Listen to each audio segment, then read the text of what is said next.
Hi everybody, it's Karen from Scrappy Connect Studios, and I'm here today to share with you a little tutorial on using one sheet of paper to create this really fun mini album or card. Really, you're only going to need one sheet of paper. I'll show you how to fold it up to make this happen. But what you will need is one of these awesome pages from the 16 by 20 premium stack, and this happens to be the glitzy neutral. So you can see how large this piece of paper is, much bigger than your standard scrapbook piece of paper. And then these ones have a really nice metallic finish. So there's kind of a charcoal black color, there's a really nice silver, and then there's a gold piece as well. So let's get started and I'll show you how to put it together. So let's talk about the supplies that you're going to need for this project. So what you'll need is a cutting mat and a utility or craft knife. Then you'll also need some dry adhesive and a scoring tool and a scoring board, and then a metallic ruler will work great as well. That's all you need. Okay, so let's get going. What you want to do is take the metallic side of your paper and you want to place it down onto your scoring board. I have this 16-inch edge across the top of my scoring board right here. It sticks off, don't worry about that. I'll show you how to compensate for that.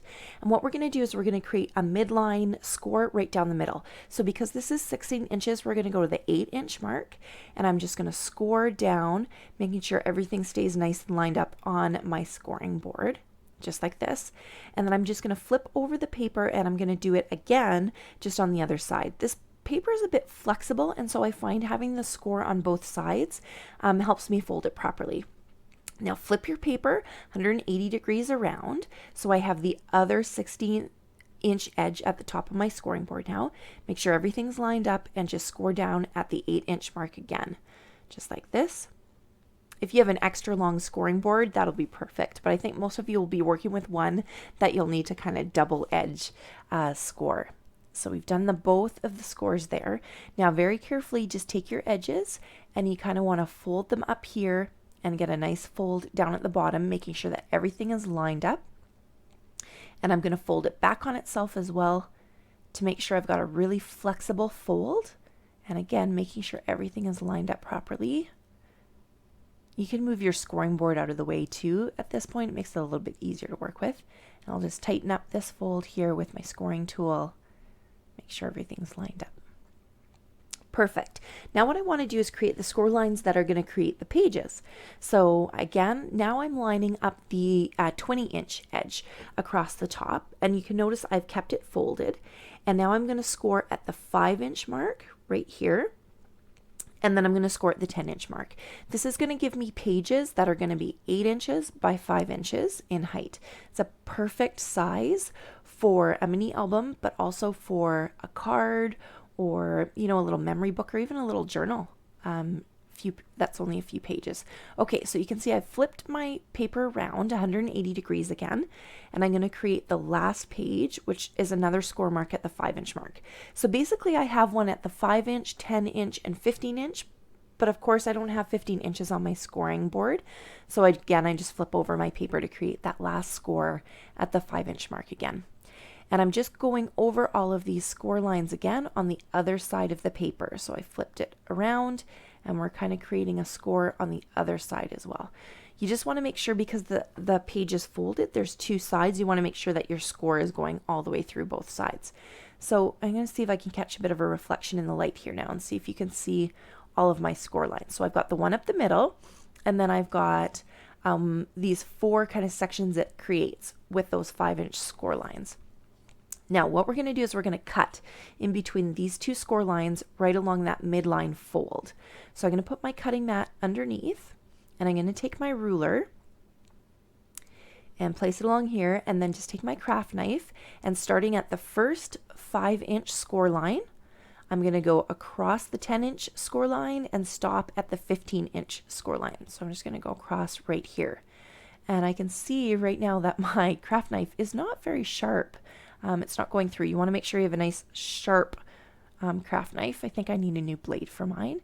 And just kind of go across your cut line just like this. And I'll just trim off that little kind of edge that I got there. There you go. So you can see the cut that goes right through here, but not all the way across from end to end, just from those 2 score lines. Okay, now it's time for some folding.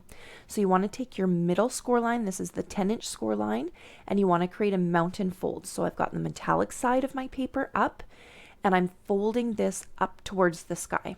like that. And I'm going to repeat the same fold on this side. You could take your paper and you could kind of fold it in half along the 10-inch mark, but I find the problem is sometimes things don't line up properly because the paper's so big. So I just kind of pinch it up. This paper's so nice and flexible, easy to do. And now I'm going to take the outside folds and I'm going to fold those into a valley fold. So I'm folding the paper up this time instead of folding the fold line up. Let me move this mat out of the way to make it a little easier for myself. So you can see just taking each end here and folding it up towards those fold lines I just created at the 10-inch mark. So they're basically opposite. These ones came up, those ones go down. It's a bit like an accordion. So this is kind of what's going to happen once we put it together. So I need to do the same thing on this side. So we're going to fold these ones up towards the middle. Again, being really careful to make sure everything lines up. And right here as well. And just tighten it up with your bone folder, kind of going down like this. Now all your fold lines are created. And I'll show you basically how easy it is to do this. So you take the two middle ones and you pull them outwards, and then you just tighten up the top fold here and the side fold here. Fold this one out, press everything down. Use a bone folder just to tighten everything up. We'll just go across the edges here. You'll be able to feel when you have this in your hand, you'll be able to kind of feel the tightness of the paper. And then make sure everything's tightened up as you pull it across. This is the only part where the pages are going to want to come apart. So you want to make sure you're pinching the edges of the paper together, the two sides, and then just tightening up your fold just like this. So you can already see kind of the book is already together here, and I'm going to show you just how to make it a bit prettier. But you can just leave it at this point if you want. You don't even need the dry adhesive. The book will stay together. The big thing is keep your fold lines tight and keep your edges together because you can't trim this in any way when it's finished. So if you have one page that kind of sticks up more than the other, like right here, you can't really trim that off. Otherwise your book will start to fall apart, especially if it's on a fold line. So I'll show you just kind of how to clean up the top and side edges just to make it a little prettier. So what I want to do is I actually want this edge to stick together. So you just open it up like this, flip it over. And on the two opposite, we're going to put some adhesive down on the two opposite sections. So this is kind of the first section in between my cut lines. And then I'm just going to go and take another piece of adhesive. This is score tape. And put it on the opposite edge right here. And we'll just tear that off. And what this is going to do is it's just going to seal up or seal together the two sides of the paper that create that one page. All right, so we'll pull these two up and outwards to form a little bit of a diamond shape. And then the adhesive's already in there, so you just carefully place it together just like that. And then this one just kind of naturally comes together. Just make sure everything's lined up and seal it down. So you can see that looks a lot nicer already. But then we also have kind of these side pieces that when we put it together, they're also open right there. And I want to seal that up as well, just to give the front cover and the back cover a bit more of a finished look. So again, I'm just going to open this up. Oh, I've got a bit of dry adhesive on the middle here, so we'll just leave that down for now. And then we'll just place the adhesive down there. And again, I'm going to the opposite edge, kind of like a mirror. Take a little more adhesive, if I can find the end. There we go. And we'll just place that down, trying to line it up as close to the edge of the piece of paper as we can. There we go. And I'll just add a bit to the corner here just to make sure that I'm going all the way down. And we'll just peel off the backing for the score tape, just like that. And then we're going to kind of open our book up again, and we're going to fold downwards across that long score line we created, and then pinch the edge together, making sure everything is lined up before you seal it in place.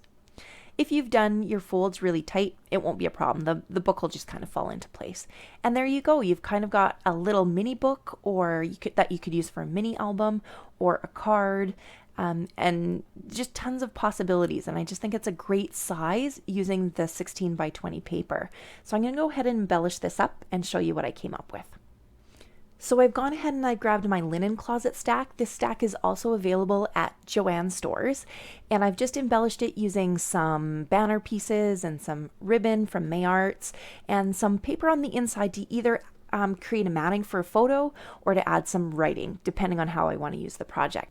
So I hope you're inspired to try out these new 16 by 20 stacks from DCWV, and don't forget to come visit us at the website. Thanks for stopping by.